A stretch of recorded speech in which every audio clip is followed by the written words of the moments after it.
하나님 나라 관점에서 읽는 공동체 성경 읽기 가족 여러분, 이 장마 기간 어떻게 보내고 계십니까? 하나님의 평안이 여러분과 여러분의 가정을 지키시고 보호해 주시기를 기도합니다. 이번 주에도 성경 읽기는 계속됩니다. 지난주에 이어서 이사야서의 후반부 말씀을 읽어가게 됩니다. 이번 주 우리가 읽는 이사야서 36장부터 66장까지의 말씀은 크게 네 부분으로 나누어지게 됩니다. 첫 번째는 36장부터 39장까지로 히스기야 왕 때에 맞이하게 되는 위기와 또 히스기야 왕의 발병에 관한 내용, 또 성전에 대한 예언이 담겨져 있습니다. 두 번째로는 40장부터 48장까지의 말씀인데요. 포로의 귀환과 구원에 대한 약속이 등장합니다. 세 번째로는 49장부터 55장까지의 말씀으로 하나님이 보내신 종의 사역이 등장하고, 또 마지막으로는 56장부터 66장까지의 말씀으로 이스라엘의 회복과 영광이 기록되어 있습니다. 각 부분의 핵심 내용을 우리가 살펴보도록 하겠습니다. 먼저 36장부터 39장까지의 말씀입니다. 히스기야 왕을 중심으로 이사야 선지자의 활동이 기록되어 있습니다. 주전 722년 북왕국을 흡수한 아수르는 이 사네립 왕이 대군을 이끌고 유다를 점령하기 위해 침공합니다. 그러나 히스기야 왕은 하나님을 굳게 신뢰하고 하나님께 기도합니다. 히스기야의 믿음은 전쟁이 하나님께 속해 있다라는 것을 확인시켜 주는 것이었습니다. 하나님께서는 그 다음날 천사를 통해서 아수르의 대군 18만 5천 명을 죽이며 사네립과 아수르가 몰락의 길을 가게 만들어 심판하십니다. 하나님은 더불어서 이사야를 통해서 히스기야의 병을 고쳐주심으로 그에게 더 큰 용기와 확신을 주십니다. 그러나 히스기야는 바벨론 사신을 맞이하면서 국가 기밀의 선을 넘어버리는 실수를 해버리고 맙니다. 이에 이사야는 예루살렘이 장차 바벨론에게 멸망할 것이다 라고 예언하게 됩니다. 다음으로 40장부터 48장의 말씀을 살펴봅니다. 39장과 이 40장 사이에는 100년 이상의 시간의 간격이 있습니다. 40장 이후의 말씀은 이미 바벨론의 포로가 되어 있는 이들에게 전달되는 메시지입니다. 바벨론 포로로 잡혀 있는 이들은 바벨론 우상들이 여호와 하나님보다 훨씬 더 강하다고 생각했을 것입니다. 이들에게 이사야 선지자는 하나님 한 분만이 전능하신 세계의 주권자이심을 가르쳐 주고자 합니다.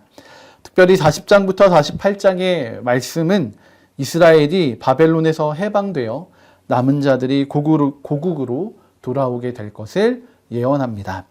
그리고 그 귀환은 하나님의 백성들에게 단순한 자유 이상의 의미로 다가오게 됩니다. 이 귀환한 백성들을 통해서 온 세상이 복을 받으리라는 하나님의 원래의 계획이 성취되는 것을 의미하기 때문입니다. 이 일을 위해 쓰임받는 것은 바사 제국의 고레스 왕입니다. 그의 격려와 지원으로 예루살렘과 성전이 재건될 것입니다.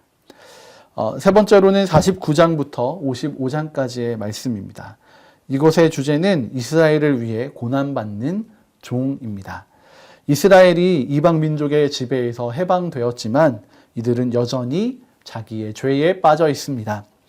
49장부터 55장의 말씀은 이 죄의 문제의 해결을 위해서 여호와의 종이 받게 되는 고난과 또 이로 인해 누리게 되는 죄로부터의 자유함을 보여주고 있습니다. 하나님께서는 자신의 신실한 종이 성취할 영광스러운 세계 구원의 계획을 말씀을 통해 나타내고 계신 것입니다. 특별히 이사야서에서 고난을 받는 종은 그리스도에 대한 예언을 미리 보여주는 것입니다. 이사야서에서 장차 오실 메시아를 여호와의 종으로 묘사합니다. 하나님의 종이었던 이스라엘이 임무에 실패하자 하나님은 또 다른 종 메시아를 이 땅에 보내기로 결정하셨습니다. 그리고 그 메시아이신 예수님은 종의 삶을 통해 우리를 구원해 주셨습니다. 더불어서 종의 노래는 이 메시아의 사역과 아름다움을 드러내는 노래이기도 하지만 오늘 우리가 어떠한 태도로 살아가야 하는지를 보여주는 노래이기도 합니다. 우리는 이 시대의 하나님의 종으로서 지친 이들에게 힘을 주고 구원을 전하는 자들이 되어야 하겠습니다. 마지막으로 56장부터 66장에는 하나님 나라의 회복을 위해 오실 메시아의 복음이 등장합니다. 그날에는 이방인들도 함께 예배할 수 있습니다. 하나님의 사랑은 배타적인 것이 아니라 만민을 위한 것이라는 겁니다. 하나님의 성전이 만민이 기도하는 집인 이유가 되기도 합니다.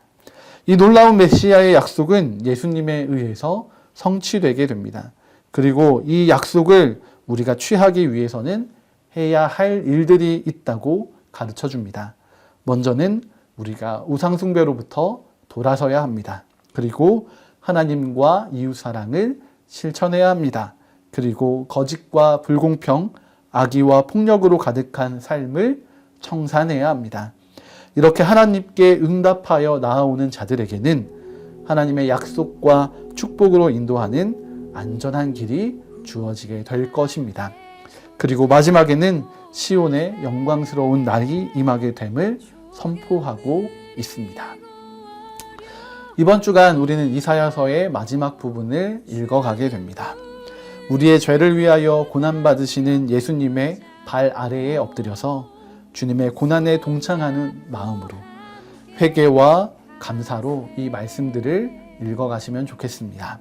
더불어 이 고난이 끝이 아니라 하나님의 백성을 온전히 회복시키시는 하나님과 또 하나님의 나라를 꿈꾸는 아름다운 회복의 말씀으로 이렇게 읽어가시기를 바랍니다. 결코 처음 받는 길